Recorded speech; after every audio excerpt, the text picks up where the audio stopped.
Here's how to delete all your comments on YouTube. Now, if you're on YouTube and maybe you made some previous comments, maybe it's years ago, and you wanted to go through and delete out all of those comments that you made on any video on YouTube, you can easily do so.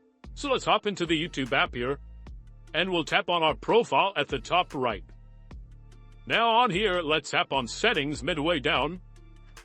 And next, we'll tap on Manage All History towards the bottom.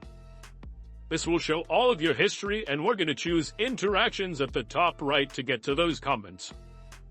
Now you can see midway down again is Comments and Replies. Let's tap on that.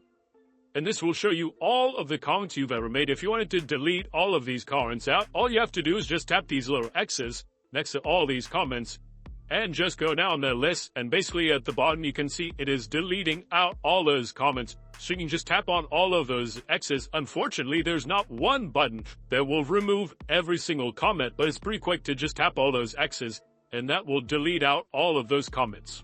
Hope this helps. If you have any questions on that, leave them in the comments down below, and I'll catch you on the next one.